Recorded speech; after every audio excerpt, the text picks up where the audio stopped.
Gabiata, Nyani, Nungu, Yara, Turrubu, Guinea Clinton. Hello, everybody. Welcome. I'd like to acknowledge the traditional custodians of the place on which I'm sitting right now. I'm currently on Kegerator country, and Turrubu country, most people know as the Brisbane area. Feel very fortunate to be here right now, just on my way back from visiting Yugambeh country further up the coast and heading back down to where I live, down on beautiful Yugambeh country. I'm a Kegerator man myself. My mother, from what most people know or recognise these days as northwest New South Wales. Originally, my family groups come from down south of country, so Tamworth type area. But I've been fortunate enough to spend most of my life, particularly my adult life, living on beautiful Yugambeh country. And it's on beautiful Yugambeh country where I've had the opportunity, along with my wonderful wife, Loza, to start Sober Beverages. And it's the journey that come along to have a bit of a yarn to everybody about today. So Sober Beverages, I guess really as an idea, probably 5 or 6 years ago. I gave up drinking about 6 years ago, and I quickly got frustrated with not being able to get in my hand a decent non-alcoholic adult beverage. And so my mind started ticking away at what I might be able to do in that space. I figured if there wasn't something available for people like myself who enjoyed sophisticated adult, the taste of sophisticated adult beverages, that there's possibly a gap in the market, and I might have the skills and the tools and the networks available to me to be able to work in that space. So I guess what gave me a little upper hand on doing what we do is I've got a chefing background. So I haven't just come into, I guess, the whole food or beverage production industry sort of blindfolded. I spent many years as a chef, both in Australia and overseas. And so I have a really good understanding of, I guess, food science and flavour mapping and profiling and etc. I grew up brewing ginger beer with my granddad from a really young age. So I guess I had a decent understanding of the basic brewing process and what would be required to undertake making that. I'm an academic these days, so I'm a psychologist by profession, but I work as an academic and I work in the space of Aboriginal and Torres Strait Islander, particularly in the space of social and emotional well-being. So a lot of my work has been in the space of drug and alcohol recovery. Beyond my own journey, I work day in, day out with many other people who are experiencing problems with drugs and alcohol. And I've got a great research background. So being able to research what I needed to do to not only start a business, but create a product that benefit, do some good, was entertaining for me. It was something that I was quite interested in. So that's a bit of the background on how Sobah came about. So that was 5 years, up to 3 years ago. 3 years ago, my wife and I had a food truck. It was called Cluno's Cup Murray. It was another little business that we'd started, a little social enterprise. And it was all Aboriginal and native inspired foods that we were doing out of the food truck. And we were really interested in being able to provide a beverage that mapped against the foods that we were serving, but helped further promote, I guess, the wonders of native produce in Australia. So started to tinker away and really look at producing sober non-alcoholic beer. I've done a bunch of research on how we might be able to produce non-alcoholic beer and do it in a way that would be marketable, and off we went. So we started a food truck out of a little kegerator. For those of you who don't know what a kegerator is, it's a little refrigerator basically with little 20-litre kegs inside it and a couple of taps and a gas tank attached to it. And that's how we started. We started serving Sobah out of the food truck. And we were getting more and more people coming up asking if they could actually get takeaways. At that stage, Sobah was only available from the food truck, and we didn't have a way of packaging it. We literally had people coming along and bringing their own bottles, so growlers that I'd be with empty 2 litre water or Coke bottles at times to be able to fill up and take Sobah home with them. So they've got the cogs sticking around. Maybe there's actually a business opportunity standalone outside the food truck for Sobah. The word Sobah, if you're interested in how that came about and the branding itself, so Sobah is basically a play on the words of both sober and then the suffix or the sound of the suffix BAH, bar, which in many of the Eastern Seaboard languages means place of. So for us, brand Sobah has always stood for a place of sobriety or a place for a non-alcoholic beverage. So we started a possible campaign several years ago to try and just see if we could get enough interest and raise enough money to just simply try and get Sobah into some cans and be able to, I guess, send it locally. And we were successful in that. We raised a small amount of money through that successful possible campaign, just enough to literally put one batch of beer into some cans, and we started sending those out to friends, families, businesses that had shown an interest in what we were doing and were already questioning whether or not we'd be able to get these out at a retail level. And we started to come across a few problems. We quickly realised that some of the processes that we were using weren't practical for what we needed to achieve. Unfortunately, what we realised, being based on the Gold Coast, it was probably the worst place in the world to try and start a non-alcoholic adult beverage business. So we kind of did the flip to what many other startups probably do. Many startups start locally and look at how they can, I guess, organically grow and spread their footprint. We tried that, and that wasn't going to work for us because it was extremely hard to get people in our local area to believe in non-alcoholic beer and non-alcoholic adult beverages at large when we went into this 3 years ago. So we flipped it and we looked at the places where the trends may actually have been starting to leak in from places like the States and the UK already. And those were places like Melbourne, Sydney and Brisbane, and interestingly enough, Fremantle, so the very other side of the country.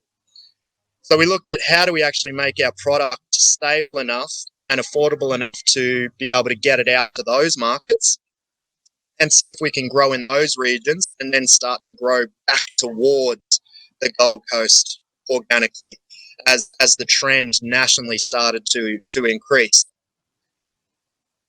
That required us to do a lot of marketing through the only channel we could afford, and that was social media. Social media has been our friend since day one. Fortunately, my wife is amazing at running the marketing side, particularly the social media side of our marketing. And we gained a lot of interest quickly in those markets where we believed it was going to be present. So as I said, Sydney, Melbourne, Perth to Fremantle and Brisbane, which was great. And we were able to start getting our product out and gain more interest. And it started to grow internally. So we started to grow back towards the Gold Coast.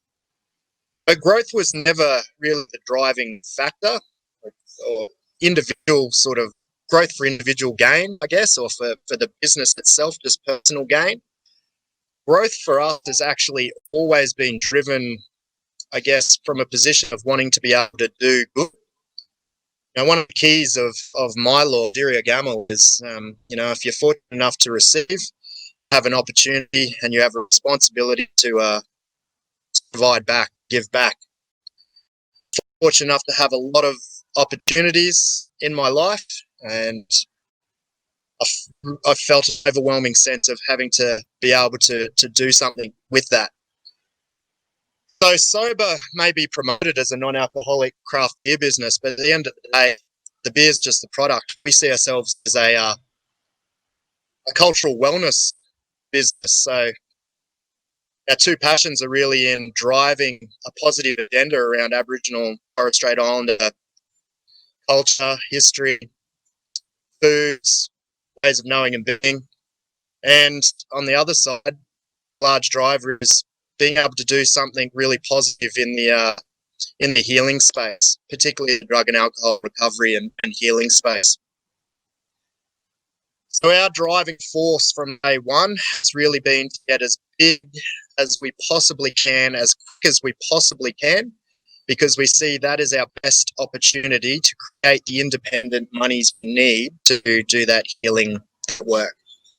So I guess we staged ourselves as a social enterprise from the start.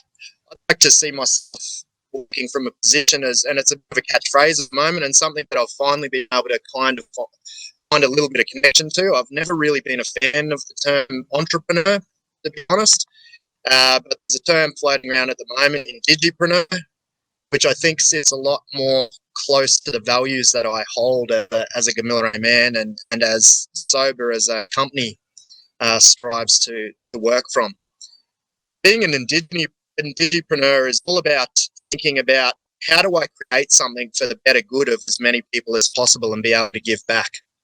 And that doesn't mean that it's about giving away everything you produce or not being able to be financially comfortable yourself, but it's recognizing privilege and the opportunities that you have and figuring out how do I use it in the most positive way. So that's the place that we've staged ourselves, is as a business that started from a position of indigipreneurship as a social enterprise. At the moment, we have Sober Beverages, which is the, I guess, parent company. We do several other facets from that. So I spend a lot of my time doing pro bono work in the recovery space or in youth healing space, and I sit on several boards and panels at both state and government levels, so I get to have influence over, I guess, at a policy level, I'd like to think anyway, in that space. We also are in the process of setting up a charity that is connected to Sober Beverages. So it's always been written within our constitution that 10% of our taxable profit will go directly back into helping support or running ourselves healing-based initiatives that come from, I guess, a more cultural or spiritual focus.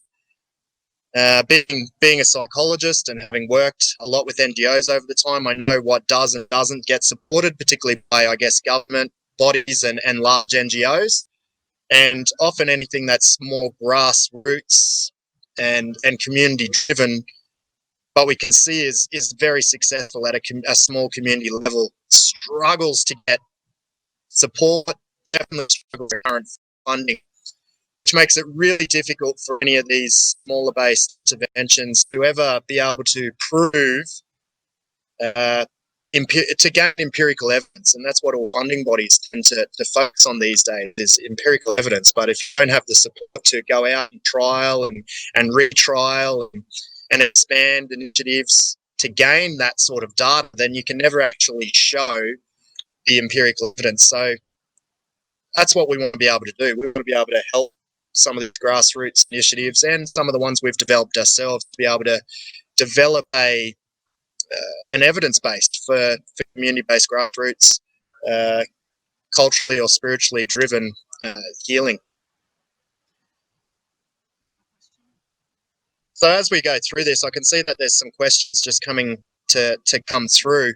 And I've got a question here at the moment. To make a difference in the alcohol and drug recovery or prevention space, what are key probes and opportunities that social entrepreneurs can tackle in this area? For me, one of the key keys is to be driven. So if you want to do it, you've got to dream it and you've got to believe in it, and you go out and you use passion to actually create it.